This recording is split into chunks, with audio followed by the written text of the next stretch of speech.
이번엔 한국이다! 전 세계를 돌아다니며 폭소와 감동의 여행기를 전하는 멕시코의 유튜버 루이지토가 팬데믹이 사그라들자마자 찾아온 곳, 바로 한국입니다. 루이지토의 유튜버 채널은 무려 4천만 구독자를 보유하고 있는데요. 전 세계를 돌아다녀 본 이 남자, 한국에 입국하자마자 감탄을 쏟아냅니다. ¿Me puede tomar una foto o cómo? Ah, caramba, sí. Me va a tomar una foto mi amiga. Yo creo mi... ¡Wow! Esto es impresionante. 한국의 인천공항은 내가 경험한 공항 중에 가장 현대적이며 인상적이었다. 기술부터 편의시설까지 놀라움 투성이다. 4천만 구독자를 보유한 유명 유튜버가 여름 휴가 여행지로 한국을 선택한 것은 의외의 이유였습니다. 다른 나라로 경유하다 잠시 들린 인천공항의 시설에 깜짝 놀랐기 때문인데요. 본격적으로 한국행을 준비해 입국한 루이지토는 프로 여행가답게 인천공항 구석구석을 둘러봅니다. 전 세계 거의 모든 공항을 경험해본 루이지토는 인천공항에 대해 어떻게 생각할까요? 그는 우선 깨끗하고 현대적인 인천공항의 시설에 감탄을 금치 못합니다. 면세점은 물론이고 바닥의 대리석 타일마저도 반짝거린다. 이렇게 청소가 잘 된 공항은 처음이다라며 감동했죠. 카타르의 공항 또한 인상적이었지만 인천공항은 더욱 규모가 크고 잘 구성된 것 같다는 칭찬을 덧붙였고요. 다음으로 루이지토의 시선을 끈 것은 바로 로봇이었습니다. 루이지토는 로봇을 향해 "어이 친구, 여기서 뭐 하는 거야?" 라고 넉살 좋게 물으며 다가갔는데요. 마스크를 착용해달라는 로봇의 부탁에 깜짝 놀라며 코 아래로 내리고 있던 마스크를 다시 쓰기까지 했습니다. 얼굴을 인식한 건지 궁금해하면서 말이죠. 항공권을 스캔하면 출 도착 정보를 비롯해 게이트 안내까지 해주는 안내 로봇이었는데요. 다양한 언어로 안내하는 것은 물론 독특한 기능까지 있었습니다. 바로 사진 촬영이었죠. 찍은 사진은 문자나 메일을 통해 공유를 받을 수 있었다는데요. 로봇을 이용해 기념사진까지 찍은 루이지토는 흥미가 생겼는지 인천공항 로봇 탐험을 시작합니다. 안내 로봇 옆에 있는 바로 이것, 정체를 짐작하시겠나요? 노약자를 위해 대신 무거운 짐을 옮겨주는 로봇입니다. 갖고 있는 노약자 스티커를 스캔하기만 하면 사용이 가능한데요. 항공권을 스캔해도 사용이 가능합니다. 루이지토는 이런 로봇은 처음 봤다며 한참 동안 감탄합니다. 단순히 편의를 위한 것뿐만 아니라 노약자를 우선으로 하는 한국인들의 세심한 배려를 느낄 수 있었다고요. 노약자를 위한 인천공항의 시설은 로봇뿐만이 아닙니다. 유모차를 무료로 대여할 수도 있고 휠체어를 밀고 가야 하는 경우도 별도로 직원 도움을 요청할 수도 있죠. 인천공항에서 루이지토의 마음을 사로잡은 것은 또 있었습니다. 체육시설을 비롯해 마사지, 낮잠존, 사우나 등의 다양한 실내 시설이었는데요. 우아한 인테리어와 각종 편의시설이 즐비한 라운지에 감동한 그는 공항에서 살고 싶다는 농담을 던지기도 했습니다. 본격적인 입국 심사를 완료한 루이지토는 한국은 미래 도시 같다라는 평을 합니다. 여권을 스캔하기만 하면 자동으로 얼굴을 인식해 입국 심사가 완료되고 공항 앞에 횡단보도 바닥에 설치된 LED 신호등을 발견했기 때문인데요. IT 요소뿐만이 아닙니다. 입국을 위한 PCR 검사를 진행하는 검사 부스 역시 가림막으로 완벽하게 차단되어 그의 감탄을 자아냈죠. 루이지토는 인천공항의 모든 것이 눈을 의심할 정도로 대단하다며 반응하기 바빴는데요. 멕시코 주요 언론 밀레니오 또한 루이지토의 영상을 기반으로 기사를 썼습니다. 바로 루이지토는 높은 수준의 한국 공항에 깊은 인상을 받았다라는 제목의 기사인데요. 인천공항의 수준 높은 시설과 IT 인프라에 대해 자세히 보도했죠. 영상의 댓글창도 뜨겁게 달아올랐습니다. 많은 외국인들이 인천공항 시설에 놀라움을 표한 것은 물론이고 루이지토의 한국 여행을 기대하는 모습이었습니다. 여름 휴가를 한국에서 보내러 온 4천만 유튜버가 어떤 경험을 했는지 좀 더 살펴보겠습니다. Amigas, 안녕하세요. 한국에 오신 걸 환영합니다. 이번에 그를 놀라게 한 것은 바로 지하철입니다. 일단 그는 지하철이 미국이나 유럽에 비해서도 훨씬 깨끗하고 크다는 사실을 전합니다. 와이파이를 무료로 사용할 수 있으며 다른 대도시에 비해 무척 저렴한 교통비, 시설이 놀랄 만큼 잘 관리되고 있다는 사실에도 감탄하죠. 특히 지하철을 탄 시민들이 마스크를 내려 쓰는 사람도 없으며 조용히 공중도덕을 준수하는 점도 인상적이라고 했는데요. 자신이 여행한 유럽 대도시의 사람들이 마스크를 쓰고 있지 않거나 지하철에서 큰 소리로 잡담하는 것과 대조적이라고 말했습니다. 지하철 밖으로 나온 루이지토는 또 한 번 놀랍니다. 실외에서도 마스크를 쓴 사람들이 많다는 사실과 현대적인 도심 풍경과 깔끔한 거리 모습 때문이었죠. 그는 평화로운 대낮에 강남 구석구석을 돌아보는데요. 수많은 카페와 식당, 거리에 즐비한 다양한 종류의 학원에도 눈길을 줍니다. 그리고 한국이 생각했던 것보다 훨씬 현대적이며 전 세계 어느 곳과 비교하더라도 뒤지지 않은 인프라를 갖췄다는 평을 했죠. 그는 강남 한복판에 서서 한국 전쟁으로 폐허가 됐던 한국은 1950년대에만 해도 전 세계에서 가장 가난한 나라 중 한 곳이었으며 다른 나라로부터 원조를 받을 정도였다는 역사를 설명하는데요. 그런 흔적을 전혀 느낄 수 없을 정도로 발전했다며 존경과 함께 질투를 느낄 지경이라는 심정을 표현합니다. 루이지토는 멕시코 출신인데요. 사실 그뿐만 아니라 수많은 외국인들이 한국을 방문하면 꼭 하는 말이 바로 이것입니다. 한국은 중국이나 일본보다 훨씬 더 역동적이며 생활 곳곳에 도입된 IT 기술과 혁신으로 따지면 전 세계에서 최고 수준이라는 평가 말이죠. 실제로 매년 블룸버그가 집계해 발표하고 있는 글로벌 혁신 지수에서 한국은 2021년 1위를 차지했습니다. 이 지표는 국가 내 연구 개발, 제조 능력, 하이테크 상장 기업 등을 수치화하는데요. 재작년만 해도 1위는 독일을 비롯해 스위스, 덴마크 등의 서구 국가가 줄을 이뤘는데 한국이 단숨에 1위를 차지한 것입니다. 우리나라가 1위가 될 수 있었던 가장 강력한 원동력은 R&D 및 제조 부문에서 강력한 성과를 냈기 때문인데요.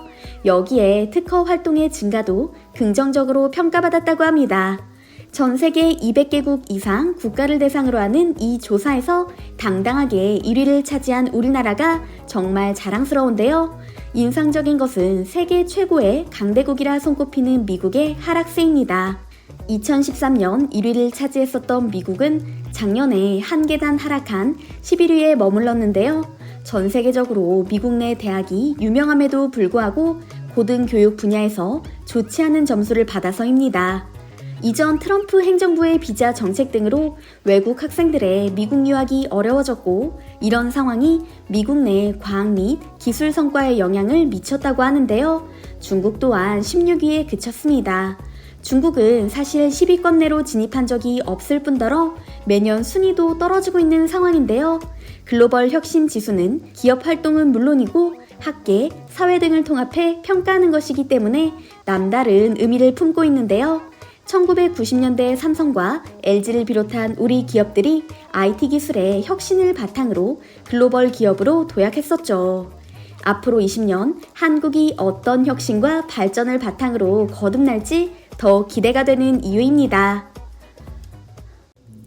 와인만 신의 물방울이라 불리는 게 아닙니다. 세계적인 수학자들 사이에서 천사의 눈물로 만든 게 아니냐는 소리가 나올 만큼 필기감이 좋은 분필이 있기 때문인데요. 놀랍게도 일본의 기업과 한국의 수학자가 깊이 연관돼 있습니다. 무 사람들은 수학의 종말을 막은 게 한국인이라는 농담까지 한다고 하는데요. Came out that the company was going out of business. I sort of jokingly referred to it as a chalk apocalypse. 요즘 대학에서 쉽게 볼 수 있는 풍경. 학생들이 태블릿이나 노트북을 이용해 필기하는 모습입니다. 칠판 또한 화이트보드나 전자칠판으로 전환된 지 오래죠. 최첨단 필기도구인 전자펜은 워낙 감도가 좋아 연필이나 다름없고 글씨 쓰는 것뿐만 아니라 그림 같은 정밀한 작업도 가능한데요.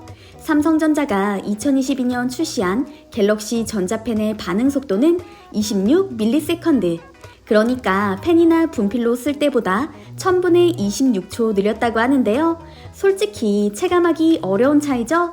더군다나 최근 선보인 S22는 2.2ms로 사실상 일반 펜과 비슷해졌는데요. 그런데 여기 특이하다 싶은 사람들이 있습니다.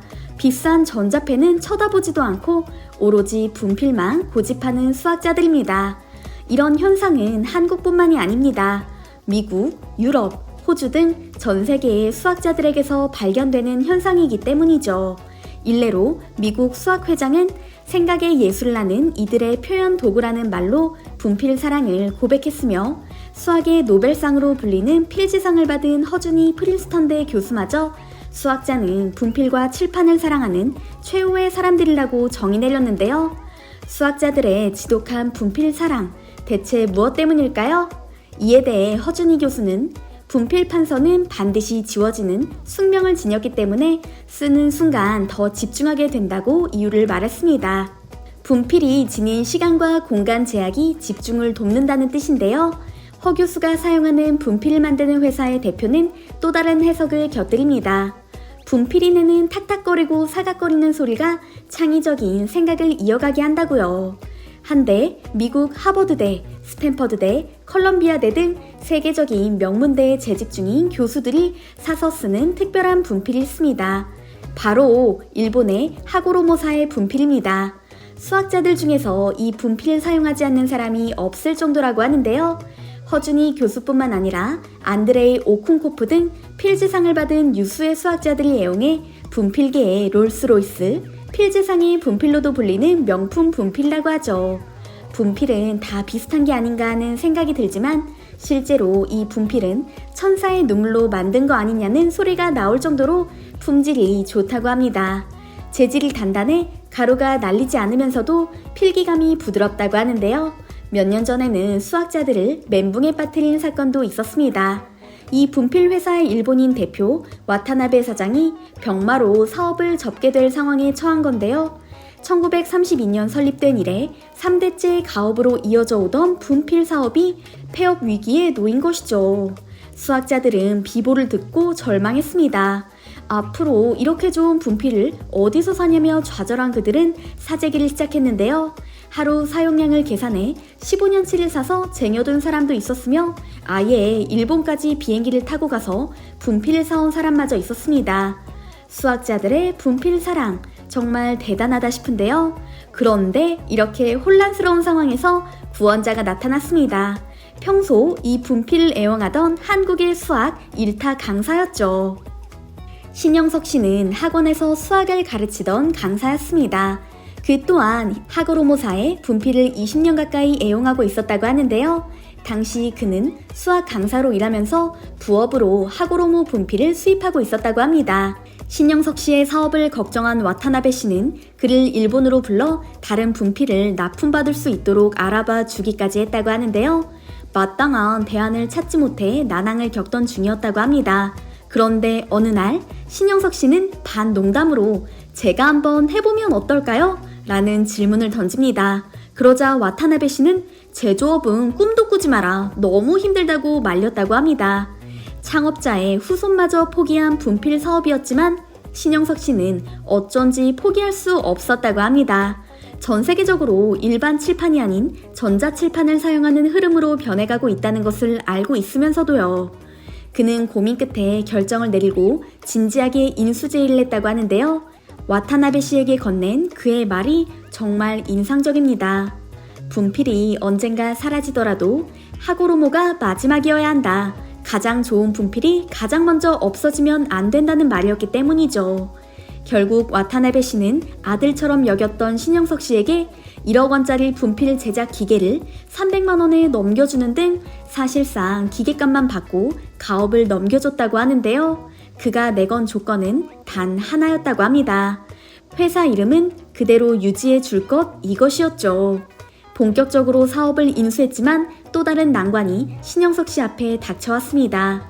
칠판을 사용하는 학교가 급속도로 줄어 수요가 감소했지만 하고로모사의 철칙과도 같았던 품질을 고집하다 보니 경쟁사보다 가격이 3-4배 비쌌기 때문이죠. 뭐하러 비싼 분필을 쓰냐는 학교들의 일일이 샘플을 돌리고 분필 품질을 유지하기 위해 일본 공장에서 40피트 컨테이너 16대에 달하는 기계를 전부 한국으로 가져와 재조립하기까지 했습니다. 와타나베 씨는 여전히 건강이 좋지 않았지만 휠체어에 의지한 채 공장이 있는 경기도까지 와서 생산 공정을 확인했다고 하는데요. 이렇게 원가를 절감하려 애를 썼지만 그저 아름아름 팔리는 수준에 불과할 뿐 큰 소득은 없었다고 합니다. 그런데 놀라운 일이 벌어졌습니다. 2019년 미국 CNN이 운영하는 한 유튜브 채널에서 이 분필을 다룬 영상을 게재한 것이죠. 미국 워싱턴대, 컬럼비아대 등 유명 대학의 수학자들이 총출동해 하고로모 분필을 쓰면 문제를 틀릴 수가 없다. 천사의 눈물로 만들어졌을 것이라며 극찬하는 모습이 담겼는데요. 분필 사랑이 유별난 수학자들, 이때가 기회다 싶었는지 이익을 생각하지 않고 사업을 인수한 한국인 덕분에 좋은 분필이 살아남을 수 있었다. 이들의 장인 정신을 존경하고 있다는 말까지 덧붙였죠. 영상 조회수는 2천만 회를 돌파했고 석 달치 물량이 하루 만에 동날 정도로 주문이 폭주했습니다. 전 세계에 퍼져있는 수학자들은 지금도 하고로모 분필의 열렬한 팬이자 홍보대사인데요. 수학자뿐만 아니라 물리학자, 엔지니어 등 수많은 이들이 하고로모 분필의 품질에 감탄하며 애용하고 있다고 합니다. 구글 엔지니어 제레미 쿤 역시 새로 개발한 기술을 설명할 때마다 꼭 칠판에 분필로 쓰고 한 노벨 물리학상 수상자는 자신의 은퇴 행사에서 기념품으로 참가자들에게 하고로모 분필을 나눠주기까지 했으니까요. 요즘 경기도 포천에 있는 공장에서 하루 동안 생산되는 분필은 8만여 개에 달한다고 하는데요. 국내 문구점뿐만 아니라 미국, 중국, 유럽, 필리핀 등 8개 나라에 수출되고 있다고 합니다. 이처럼 80년 역사의 일본 회사는 한국 회사로 재탄생했습니다.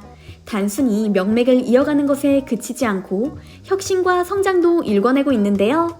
2016년 인수 전 3억 원에 불과하던 회사 매출은 지난해 20억 원을 넘어섰기 때문입니다. 신영석 씨를 비롯한 한국인들이 열심히 발품을 팔며 홍보한 덕분이죠. 현재 매출의 40% 이상은 해외에서 판매되고 있다고 하는데요. 앞으로 한국인들이 또 어떤 놀라운 성공을 만들어낼지 기대됩니다. 몇 년 전만 해도 외국인 사이에서 한국의 여름은 지옥이다라는 말이 오갈 만큼 한국의 여름철 무더위는 유명했습니다.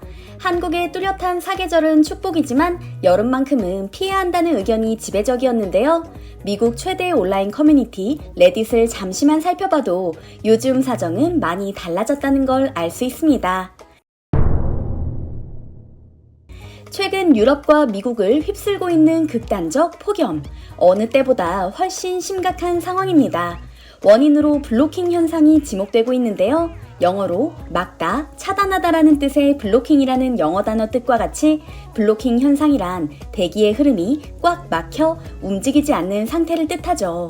사실 유럽의 폭염은 우리 귀에도 몇 년 전부터 자주 들리던 이야기로 전혀 의외의 일은 아닙니다. 문제는 과거 폭염의 피해를 덜 입었던 나라마저 이번에는 포함되어 있다는 사실인데요. 대표적인 예가 바로 영국입니다. 영국의 경우 평년 여름 기온이 20도에서 25도 수준으로 한국인으로서는 상상할 수 없는 서늘한 날씨가 여름 내내 지속됩니다. 에어컨이 필요하지도 않고 선풍기가 없는 집도 꽤 많죠. 그런데 올해 40도에 육박하는 무더위가 갑작스레 찾아온 건데요. 영국 동쪽으로 두 개의 거대한 고기압이 버티고 있어 서쪽에 서 있는 저기압이 이동하지 못한 채 반시계 방향으로 돌고 있다고 합니다. 그러면서 아프리카의 뜨거운 공기를 서유럽으로 밀어올려 폭염을 불러온 것이죠. 뜨거운 태양 아래 털모자를 쓰고 있는 영국 근위병들에게 물을 건네주는 사진이 인터넷에서 화제가 되기도 했었고 예상치 못한 더위에 열사병으로 쓰러지는 사람들이 속출했습니다. 스페인과 프랑스 곳곳도 폭염으로 인한 피해가 속출하고 있습니다. 유럽 지역 사망자만 해도 2,100명을 넘어섰다고 하는데요. 프랑스는 64개 지역에서 사상 최고 기온을 기록했으며 도로의 아스팔트가 녹고 철로가 뒤틀려 물류까지 멈춰선 상태입니다. 폭염에 엔진이 과열된 차량이 곳곳에 멈춰서 있는 모습도 발견됐죠. 스페인, 포르투갈, 그리스, 헝가리에서는 산림이 불길에 휩싸여 대형 산불로 인한 피해를 추산하기 어려울 정도입니다. 대기가 건조하고 더워 대형 산불의 불길이 좀처럼 잡히지 않는 것입니다. 천국이라 불리는 그리스 남부의 크레타 섬에서도 산불이 나 지역 주민들이 대피했으며 그리스에서만 발생한 화재만 해도 사흘간 무려 140건이 넘는다고 하는데요. 무섭게 타오르는 불길을 보면 공포감마저 들 정도죠. 유럽뿐만 아니라 미국도 마찬가지입니다. 미국 동부에 고기압이 버티고 있어 중서부 대기가 정체되는 바람에 심각한 더위에 고생 중인데요. 캘리포니아주의 요세미티 국립공원에서 발생한 작은 산불이 급속도로 번지면서 인근 주민 6천여 명이 대피하는 소동이 벌어졌습니다. 인근 주택과 상가 전기 공급이 끊기고 도로가 통제됐죠. 지구 종말을 주제로 한 영화가 생각날 정도로 걱정되기 그지없습니다.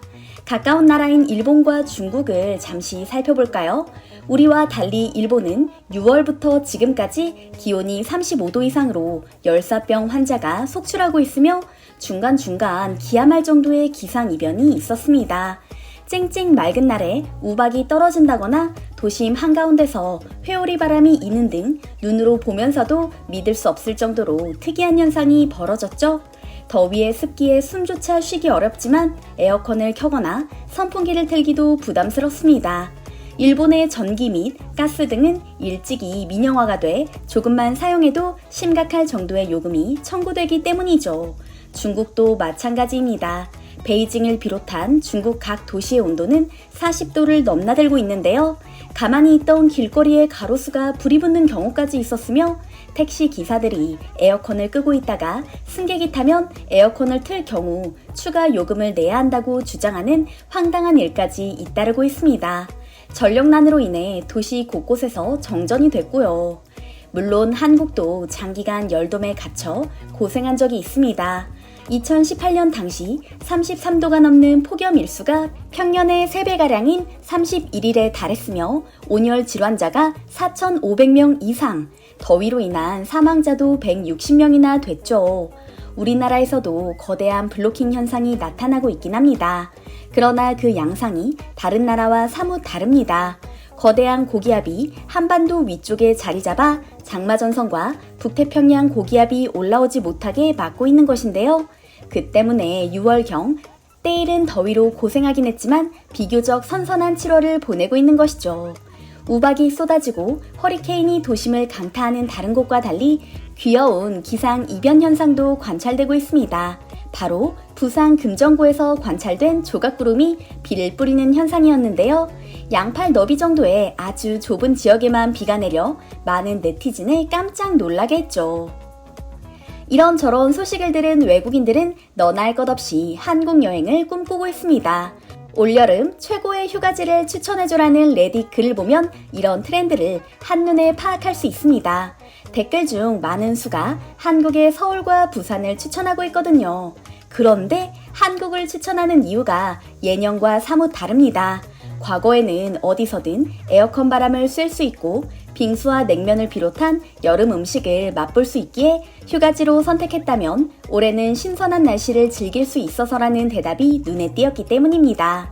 특히 일본, 중국과 비교해 코로나19에서도 안전하며 사람들도 친절하다라는 의견이 지배적이었는데요. 최근 한국에 입국해 10일가량 한국 여행을 즐기다 스페인으로 돌아갔다는 한 스페인 남성도 댓글을 달았습니다. 한국 날씨가 서늘할 거라 예상한 건 아니었다. 한국의 여름은 무척 덥다고 해서 나름 각오를 했는데 생각보다 날씨가 덥지도 않고 환상적이었다. 서울은 무척 깨끗하고 안전했으며 많은 한국인들이 여행 중간중간 도와줘서 어려움 없이 여행을 마쳤다. 아쉬운 점은 스페인으로 돌아오자마자 지옥을 경험 중이라는 것이다. 좀 더 늦게 휴가를 갔어야 했다라고요. 다른 외국인들의 서울 여행기도 줄을 잇고 있는데요. 4천만 구독자를 보유한 멕시코의 여행 전문 유튜버 루이지토마저 수많은 선택지를 제쳐두고 한국을 택해 이목을 끌었습니다. 그는 서울 곳곳을 누비며 한국의 여름 날씨에 경탄한 것은 물론이고 한식과 다양한 문화체험을 담은 영상을 올렸는데요. 특히 곳곳에 구축된 IT 첨단 시스템과 놀랄 만큼 발전한 도심에 감탄을 표했습니다.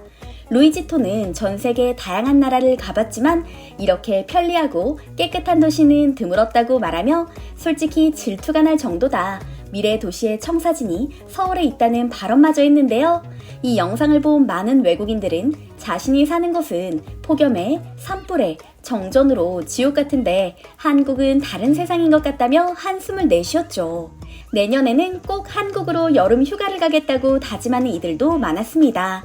한편 이런 블로킹 현상이 자주 나타나는 이유는 기후변화 때문이라고 합니다.